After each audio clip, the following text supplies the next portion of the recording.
نحمده ونصلي على رسوله الكريم أما بعد أعوذ بالله من الشيطان الرجيم بسم الله الرحمن الرحيم لا تقتلوا النفس التي حرم الله إلا بالحق قال النبي صلى الله عليه وسلم أكبر الكبائر الإشراك بالله وقتل النفس وعقوق الوالدين وقول الزور مذهبों के नाम पर जब तक हम होते रहेंगे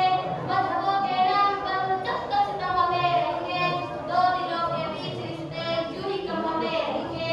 ए सियासत सरकार तू अपनी रोटी से कटी है ए सियासत सरकार तू अपनी रोटी से कटी है कैसे कैसे घर चले और कैसे कर्म होते रहे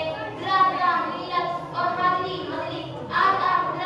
रेडियो और टेलीविजन में सुनते हैं यूट्यूब व्हाट्सएप वगैरह में देखते हैं अखबार वगैरह में पढ़ते हैं कि फला जगह दहशतगर्दी हो रही है फला जगह दहशतगर्दी फैलाने की कोशिश की जा रही है आज दहशतगर्दों ने इतने लोगों को मौत के घाट उतार दिया इतने लोग की जानें जाया हो गई इतने अमलाक बर्बाद हो गए और इस सारे जरम के मुजरिम इस्लाम और इस्लाम के नाम में आप फटाफट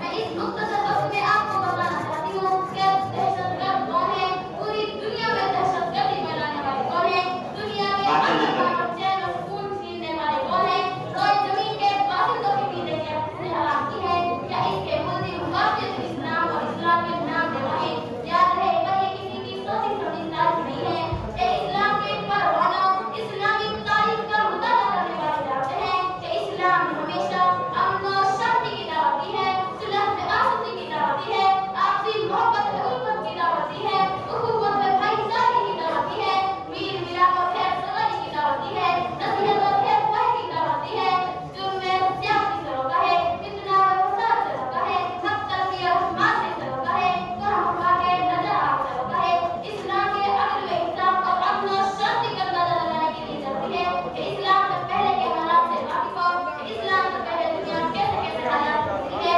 भाइयों छठी सदी ईस्वी में दुनिया बड़ी इस तरह और बेकरारी की हालत में अपने नमाज गुजारा कर रही थी हर तरफ फितना और फसाद में रहा था दूसरों पर जुल्म ज्यादती करने को अपनी बड़ाई की दलील समझी जाती थी दूसरों के हुकूक को दबाना एक काबिल फख्र का काम समझा जाता था एक बादशाह के दूसरे बादशाह के मुल्क में दाखिल होकर खून खराबा करना काबिल फख्र का नाम समझा जाता था शेर ख्वाब बच्चे को दीवार पर जोर से मारा जाता जिससे बच्चे का बेदर्द कर माशाल्लाह माशाल्लाह ये जो प्रोग्राम इनाम दे रहा है इन्हीं में रखे हुए बहुत सारे बच्चा ऐसा